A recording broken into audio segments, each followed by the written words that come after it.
माने संबंध तो परमात्मा से रखे ही, लेकिन उन्हें अपना पुत्र भी बनाया, पुत्रवत व्यवहार किया, और इस रूप में वो तपस्या करने लगी। इन्हीं तपस्या के कारण कहते हैं उनको सदगति प्राप्त हुई। तो कहने का भाव कि कोई भी संबंध इस दुनिया में ऐसा ना हो जो हमारा परमात्मा के साथ में ना हो। ठीक है, तो सब हमको उनके साथ है। फिर मातेश्वरी जगदम्बा का हम देखते हैं और गायन भी करते हैं कि माँ तुम ही अम्बा हो, तुम ही दुर्गा हो और तुम ही काली हो।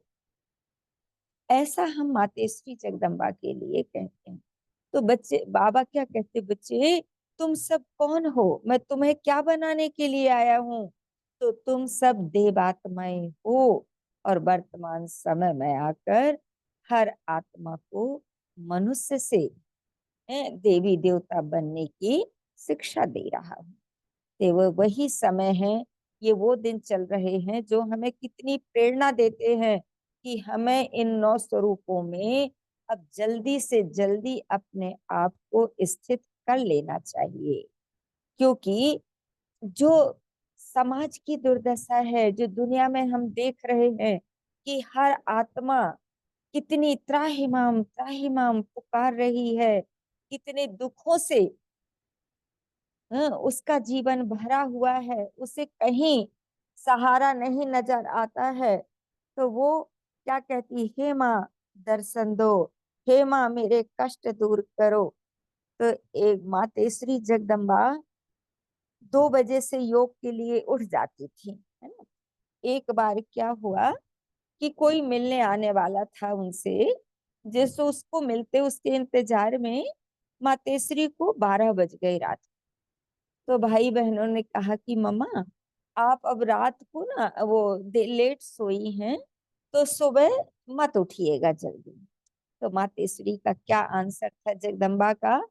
उन्होंने कहा किसी व्यक्ति के लिए मैं 12 बजे तक जाग सकती हूँ, तो बाबा के लिए हम्म, मैं कैसे सोती रहूंगी? ऐसा कभी नहीं हो सकता है।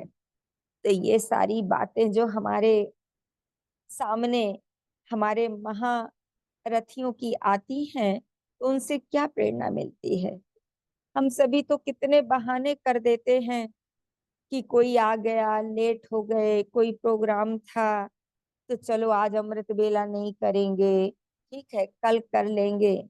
लेकिन मम्मा का कैसा पुरुषार्थ, मम्मा जगदम्बा कैसे बन गई? ठीक है, तो मम्मा की जीवन कहानी भी हम सभी लोगों के पास में है। ठीक है, मम्मा अपने नियम की इतनी पक्की थी। तो बाबा कहते हैं कि जितना हम मर्यादा पर चलेंगे, जितना हम नियमों पर चलेंगे, जितना कायदे पर चलेंगे, उतना फायदे पर रहेंगे। तो हमारे पुरुषार्थ का जो परिणाम है वो हमको ही मिलना है। हम किसी को कहें हम कल नहीं उठ पाए, या कोई कारण था, कोई बहाना था, उससे उसका नुकसान नहीं होना है। ठीक है, उससे हमारा ही नुकसान होना है। इससे तो मम्मा कहती थी कि 2 बजे मैं क्यों उठती हूँ? तो मातेश्वरी ने बताया कि मुझे जो मेरे भक्तों की आवाज है ना, वो सोने नहीं देती। उनकी करुण पुकार मेरे कानों में सुनाई देती है। मैं कैसे सो सकती हूँ कि भक्त पुकार रहे हैं, मंदिरों की घंटियां बजा रहे हैं, और मैं सोऊं? ऐसा संभव नहीं हो सकता। इसलिए मातेश्वरी जगदम्बा सुबह 2 बजे से उठकर बाबा को याद करती और सारे विश्व को साकाश देती थी। ठीक है, तो जो स्कंद माता है कि उसके अंदर इतनी विशालता उसके हृदय में कि उसने जगत को किस रूप में देखा, जगत की एक एक आत्मा को उसने पुत्रवत देखा कि ये सब कौन है, ये मेरे बच्चे हैं, मैं तो जगत की माता हूँ। मैं एक दो बच्चों की माँ नहीं, सारा जगत ही मेरी संतान है। जब आत्मा की स्थिति इतनी श्रेष्ठ हो जाती है, तो वो आत्मा विकारों से मुक्त होती है। उसके अंदर से जो विकार है, जो बुराई है, वो समाप्त होने लगती है। क्योंकि कोई भी माँ अपने बच्चे का बुरा कभी सोच नहीं सकती। तो स्कंद माता माने मात्र स्वरूप में स्थित होना, सारे जगत को है, पुत्र के रूप में देखना। तो कहते पुत्र को पुत्र हो सकता है, लेकिन माता को माता कभी नहीं हो सकती। माता को माता कभी नहीं हो सकती। तो किसी का पार्ट देखते हुए भी, यहाँ पर ऊपर नीचे किसी की स्थिति होते हुए भी, जो आत्मा अपनी स्थिति को श्रेष्ठ रखती है।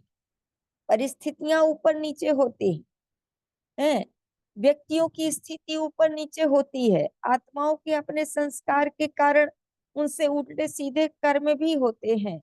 लेकिन अगर मैं इस स्वमान में स्थित हूँ कि मैं स्कंद माता हूँ, ये मेरे बच्चे हैं, मुझे इनके अवगुण नहीं देखने हैं, मुझे तो इनके लिए कल्याण की कामना करनी है। ठीक है, तो इस भावना से हम सारे जगत के कल्याण के निमित्त बनते हैं और स्थिति हमारी श्रेष्ठ हो जाती है। फिर स्कंद माता के बाद आता है षष्टमम कात्यायनी। जब ये 5 स्टेज से हम गुजर जाते हैं, ठीक है, ये 5 जो स्थिति है हमारे अंदर समा जाती है, तो हमारे पास में पावर आ जाती है कि जो भी अंदर हमारे असुर हैं, ठीक है, उनको हम एक एक करके बाहर निकाल देते, अर्थात उनका वध कर देते हैं। फिर क्या है, सप्तमम कालरात्रि। 7वें दिन कालरात्रि का रूप होता है। तो कालरात्रि जो काल पर विजय प्राप्त कर ले, काल पर विजय प्राप्त करना माने कि काल को अपने अनुसार चलाना। आज काल 2 होता है, ठीक है, एक समय को भी काल कहते हैं और एक काल कहते हैं जो जिस समय हमारा अंत होता है। तो मृत्यु को भी काल कहते हैं और समय को भी काल कहते हैं। तो जब हमारे अंदर ये पावर आ जाते हैं, तो हम मृत्यु पर भी विजय प्राप्त कर लेते हैं और हम समय के अनुसार नहीं, समय हमारे अनुसार चलता है। तो बाबा कहते हैं मुरलियों में कि बच्चे, तुम समय की रचना नहीं हो, है समय तुम्हारी रचना है। तुम समय का इंतजार करो नहीं, समय तुम्हारा इंतजार करे। ठीक है, तो हमें इंतजार नहीं करना है, हमें तो इंतजाम करना है, पुरुषार्थ करके, है ना, अपनी श्रेष्ठ स्थिति को बनाना है। ठीक है, ऐसा करने से क्या होगा कि हमारे अंदर महागौरी चाष्टम, हमारी आत्मा की जितनी भी कालिमा है, जितने भी विकार बुराइयों से आत्मा मुक्त होके महागौरी का रूप धारण कर लेगी। तो महागौरी तक कैसे पहुंचेगी आत्मा? जब उसको स्मृति रहेगी कि मैं ऊंचे ते ऊंचे परमात्मा की संतान हूँ, तब ब्रह्म के आचरण उसके जीवन में आएंगे। ठीक है, तभी वो परमात्मा के ज्ञान को चारों तरफ, ज्ञान प्रकाश चारों तरफ फैलाएगी। ठीक है, और वो अपने वास्तविक स्वरूप में, अपने परम धाम में स्थित हो जाएगी। ठीक है, सारे जगत को जो पुत्रवत देखेगी, जो अपने अंदर से विकार और बुराइयों को निकालेगी। कात्यायनी सप्तमम काल रात्रि महागौरी चाष्टम है, और 8वें दिन उसका महत्तब, उसका जो स्वरूप है आत्मा का, महागौरी का स्वरूप होगा। महागौरी माने जो महाकाली थी, वो कैसी बन गई? श्रेष्ठ विचारों से, अपने पुरुषार्थ से, अपने संकल्पों से, अपनी श्रेष्ठ स्थिति से कैसी बन गई? महागौरी बनी। और जब आत्मा की महागौरी स्टेज पहुंच जाती है, तो वो नवमम सिद्धिदात्री चनो दुर्गा प्रकीर्तिता, तो 9वें दिन उसका सिद्धिदात्री का स्वरूप हो जाता है। अर्थात बाबा कहते हैं कि बच्चे, तुम्हारी नजर जिस पर पड़ेगी वो निहाल हो जाएगा।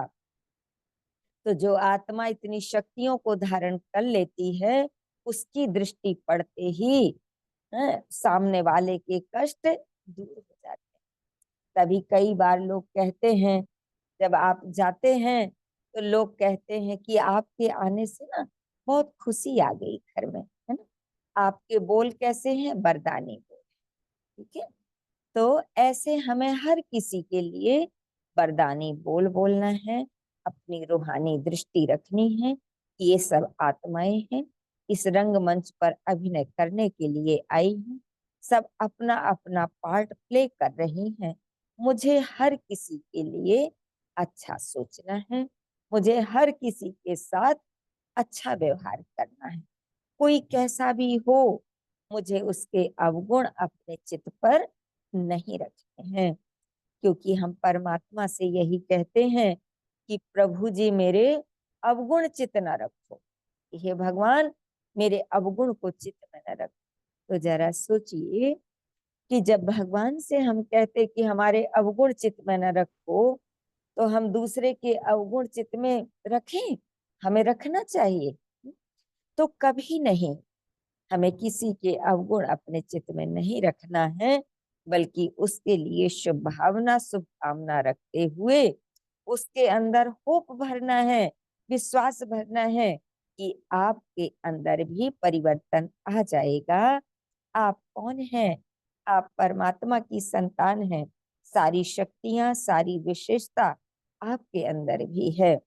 संग दोष आने से जो विशेषताएं कम हो गई हैं, है ना, जो अवगुण आ गए हैं, वो सब दूर हो जाएंगे। ऐसे हमें उनका भी मार्गदर्शन करके अपने लक्ष्य की ओर आगे बढ़ते रहना है। ठीक है। तो इस तरह जब हम इन पावर को अपने जीवन में धारण करेंगे, तभी आज जो दुनिया में दुख है, दर्द है, जो भक्तों की पुकार है, जो त्राही माम चारों तरफ दुख की आवाजें सुनाई दे रही हैं, उनको हम दुखों से मुक्त कर पाएंगे। है। तो ये तपस्या के दिन हैं। तभी आप देखो कि भक्ति मार्ग में लोग व्रत करते हैं, ठीक है, साधना करते हैं, तपस्या करते हैं, इससे हमारी मनोकामना पूरी हो जाएगी, है ना। तो हम बच्चों को भी क्या करना है परमात्मा के, क्योंकि हमें परमात्म शक्ति को कैसे अपने जीवन में धारण करना है, ये विधि पता हो चुकी है। तो उस विधि से अपने आप को हम सशक्त बनाए। ठीक है। अपने जीवन में शक्तियों को भर के और जन जन के दुख हरने के लिए, सबको मुक्ति, जीवन मुक्ति का रास्ता बताने के लिए सदा हम एवर रेडी रहे। ठीक है। कभी भी किसी को किसी समय आवश्यकता पड़े तो हम तैयार हैं।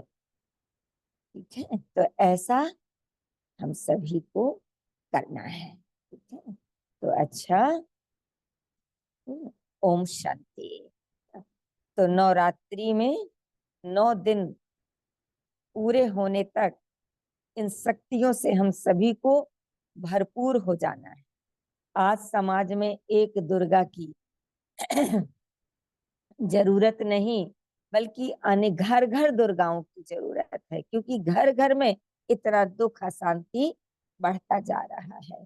तो हम सभी अपने अपने दुर्गुणों को दूर करके दुर्गा स्वरूप धारण कर अपने घर, परिवार, समाज और विश्व से दुख दूर करने के निमित्त बन सकते हैं। परमात्मा की यही आस है और हम सब बच्चों को अवश्य पूरी करनी चाहिए। अच्छा, ओम शांति। दीदी जी का बहुत बहुत धन्यवाद। दीदी जी ने नवरात्रि का पाठ किया। पहला भाई जी एक प्रोग्राम में होने के कारण वह ज्वाइन नहीं कर पाए, उनका कॉल अच्छा आया, अच्छा। मैंने कहा दीदी को भी बोल देना सॉरी, और हम बहुत जल्द से जुड़ेंगे, नेक्स्ट टाइम बेटर। एंड अभी योग करते हैं तुम लोग, और दीदी का बहुत बहुत अच्छा, धन्यवाद। चलो। ओके।